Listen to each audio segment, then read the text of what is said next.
Hey everyone, welcome in study glows. सुनने में ये आया है कि उत्तर प्रदेश के अंदर बहुत ही जल्द यूसीसी जो है उसको इंप्लीमेंट कर दिया जाएगा।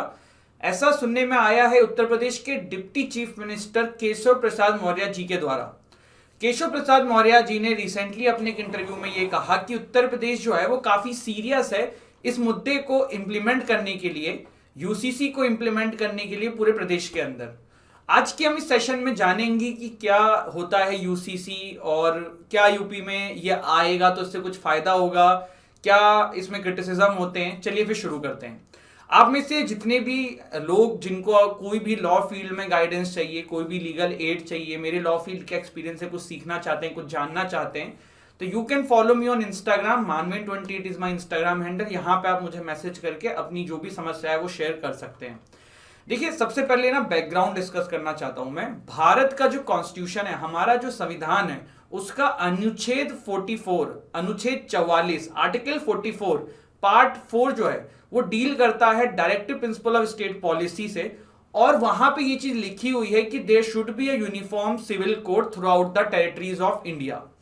तो ये बात ना यहीं से बात चर्चा में आती है कि भारत के अंदर जो है वो यूसीसी आना चाहिए, जिससे कि जो जितने भी अलग अलग लॉज जो मेन जो है ना फैमिली लॉज की यहाँ बात हो रही है, जिसमें शादी का मामला हो गया, डाइवोर्स का बात हो गया, मेंटेनेंस का बात हो गया, तो ये सारी चीजें एक तरीके से रेगुलेट हों। What is uniform civil code? तो generic set of governing laws हैं जो हर सिटीजन के लिए रिलीजन को कंसीडर में ना करते हुए सेम हो, हर किसी के लिए इक्वल लॉज हो। जैसे कि तलाक का प्रोसेस जो है वो हिंदू लोगों के लिए भी सेम हो, मुस्लिम्स के लिए भी सेम हो, क्रिश्चियंस के लिए भी सेम हो। कॉन्स्टिट्यूशन इसके लिए क्या कहता है मैंने बताया। आर्टिकल 4 जो है, आर्टिकल 44 ऑफ द जो कॉन्स्टिट्यूशन है वो ये कहता है कि the state shall endeavour to secure for citizen a uniform civil code throughout the territory of India.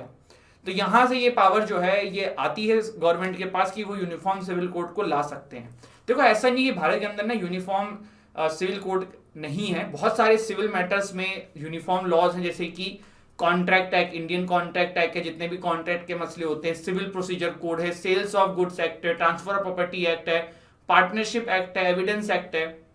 लेकिन मेन यहाँ पे जो बात हो रही है ना, ये फैमिली लॉस की हो रही है, जहां पे देखिए शादी के जो प्रोसेस होती हैं उनसे रिलेटेड मसले, डाइवोर्स से रिलेटेड मसले, तो उन चीजों की यहाँ पे बात हो रही है। क्या नीड है यूनिफॉर्म सिविल कोड को लाने का? सबसे पहली चीज की देखिए, हम कहते हैं कि इंडिया इज सेकुलर कंट्री। तो जब सेकुलर कंट्री है तो सबके लिए एक सेम लॉ होना चाहिए ना भाई, सबके लिए अलग अलग क्यों चल रहा है? तो ये एक इसके फेवर में बात आती है। जेंडर जस्टिस की बात बोली जाती है। देखो, जो कस्टमरी लॉ होते हैं ना, वो कहीं ना कहीं जो है वो थोड़े से मेल प्रधान होते हैं, पुरुष प्रधान होते हैं, तो यहाँ पे महिलाओं के जो राइट्स है ना दब जाते हैं। तो इसलिए भी कहा जाता है कि जेंडर जस्टिस को सर्व करेगा यूनिफॉर्म सिविल कोड और इसको लाना चाहिए। इवन सुप्रीम कोर्ट ने भी अपने वेरियस जजमेंट में यूनिफॉर्म सिविल कोड की इंपॉर्टेंस बताई है और ये बात दिखाया है कि क्यों यूनिफॉर्म सिविल कोड को लाना चाहिए। हमारे सामने है एग्जाम्पल शाह बानो केस का। शाह बानो केस के अंदर सुप्रीम कोर्ट ने जो है वो यही कहा था, बहुत पुराना केस है ये और बहुत पेचीदा केस है, इसके बारे में अलग से कभी वीडियो बना के बताएंगे। तो इस केस के अंदर सुप्रीम कोर्ट ने ये बात बताई थी कि यूनिफॉर्म सिविल कोड जो है ये लाया जाना चाहिए। तो ये मैंने आपके सामने कुछ बात बोली। अब बहुत सारे लोग जो हैं वो कहते हैं कि why UCC is not desirable at this point. तो इसके पीछे कुछ जो पॉइंट्स हैं वो ये है कि secularism can not contradict the polarity prevalent in the country. कहने का मतलब है कि यार सेकुलरिज्म का मतलब ये तो नहीं है ना कि जिनके जो कस्टम्स है उनको वो फॉलो ना करने दो। अगर भाई मुस्लिम्स में शादी करने, डाइवोर्स करने का अलग तरीका है, अलग प्रोसेस है, और हिंदू में अलग है, तो इनको अलग रहने दो ना, सबको सेम क्यों करना है?